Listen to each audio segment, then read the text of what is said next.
What's up, guys? Welcome to Fed by Fire. I'm Christian Whitlow, and a year ago today, I made a TikTok that I didn't even realize was the beginning of something that would change my life forever. So I went back through my TikTok history and found the first time that I ever mentioned the idea of starting a podcast or Fed by Fire. In that moment, I had no idea what it would become. I didn't know if anybody would watch it. I didn't know if anybody would care. I just knew there was something inside of me that wanted to create something. And looking back now, it's crazy how fast time goes when you're doing right. A year later, I'm sitting here thinking about how much life has changed. And honestly, it's something I never thought I'd experience. I never thought I'd be able to be the guy who appreciates waking up, going to work, and coming home and living a normal life. For so long, I thought chaos was exciting. I thought constantly looking over my shoulder was normal.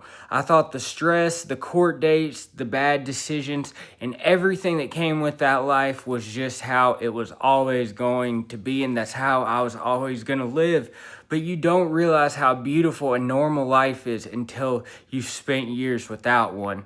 This year has been full of milestones for me. At one point, everything felt impossible, but I've got off probation. I finished my community service not that long ago. I was looking at 2 years in jail, and honestly, my future felt like it was hanging on by a thread. I had no idea how my life was going to turn out. Today, I have a home I'm sitting in. I have a family that loves me and stands behind me. I have a job that allows me to provide. And, it's beautiful. I finally feel established, and that's a feeling I honestly never thought I'd get to say out loud. Looking back, I realized that I wasn't just trapped in addiction. I was trapped by the environment I kept putting myself in. Every opportunity I had, I somehow found a way to burn it because I wasn't putting the important things first. I chased excitement instead of peace. I chased that fast money instead of stability. Now I understand the peace is worth more than anything I ever chased before. Coming home to my family means more to me than any lifestyle I thought I wanted. One of my favorite parts of every day is getting home from work, having an idea, sitting down, turning on the camera, researching a story, writing it out, recording it, editing it, and putting it out into the world. Maybe 10 people watch it, maybe 20 watch it. Who gives a fuck? Maybe 100, maybe 1,000 someday. The numbers don't matter to me nearly as much as the fact I genuinely love creating these videos. For so many years, I spent my life destroying things.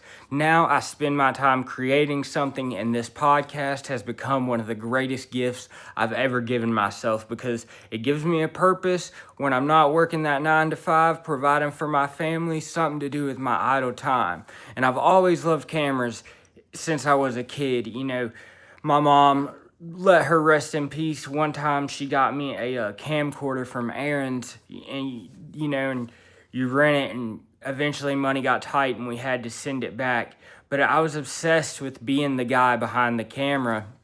Even as a kid, though, I wanted to be a certain, I always wanted to be the star. I just didn't know it yet because I thought my anxiety would always get in the way. I thought I always wanted to be behind the camera. But, when I started finding myself and I saw people on TV that I wanted to be like, people like Bam Margera. I wanted to make people laugh, and people remembered somewhere along the way that I lost part of myself. And I think this was always there waiting for me to find it again. And I want to talk about some people who have inspired me a lot. People like Tommy G, Brandon Buckingham, Vlad TV, No Jumper, all those people that are huge names, True Crime with Matt Cox, The Connect, all inspired me to pick up the camera and put it in front of me. But the biggest lesson that, they taught me is that you can't copy someone else's lane. You got to figure out your own wave and your own way to put your own spin on things. and you have to, make your own formula. And that's what I'm trying to do with Fed by Fire. I'm not pretending to have all the answers. I'm just somebody who's made a shit ton of mistakes, done a lot of stupid shit, and survived things that I never thought I'd survive, and decided that my past was going to become fuel instead of a life sentence. This year also brought the hardest thing that I've ever gone through, and that was losing my mom on November 10th. And if I'm being honest, losing her changed everything. There isn't a day that goes by I don't think about her, but as strange as it sounds, that pain also taught me something I'll carry the rest of my life. If losing the person I love the most wasn't enough to make me go back to using drugs, then nothing ever will be. That showed me how much I actually changed, because there was a time where I was looking for a reason to relapse. I was looking for an excuse or a reason to go back.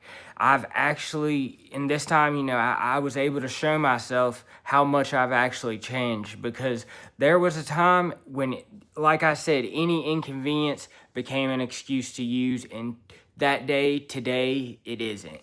And that's a beautiful thing for me. Tomorrow, I'm not going to say his name, I get to watch somebody who's like a brother to me graduate rehab, and seeing that reminds me that people can really change. Recovery is possible. A better life is possible. It doesn't happen overnight, but it does happen one decision at a time.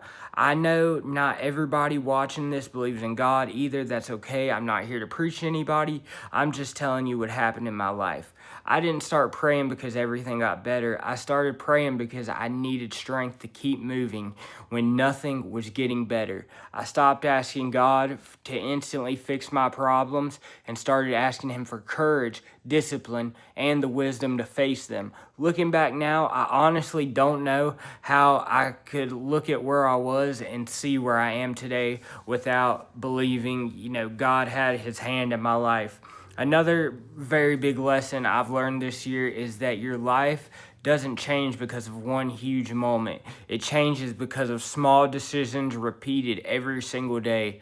One day sober, one honest paycheck, one prayer, one good decision, one video, one step forward. Those little choices eventually become a completely different life.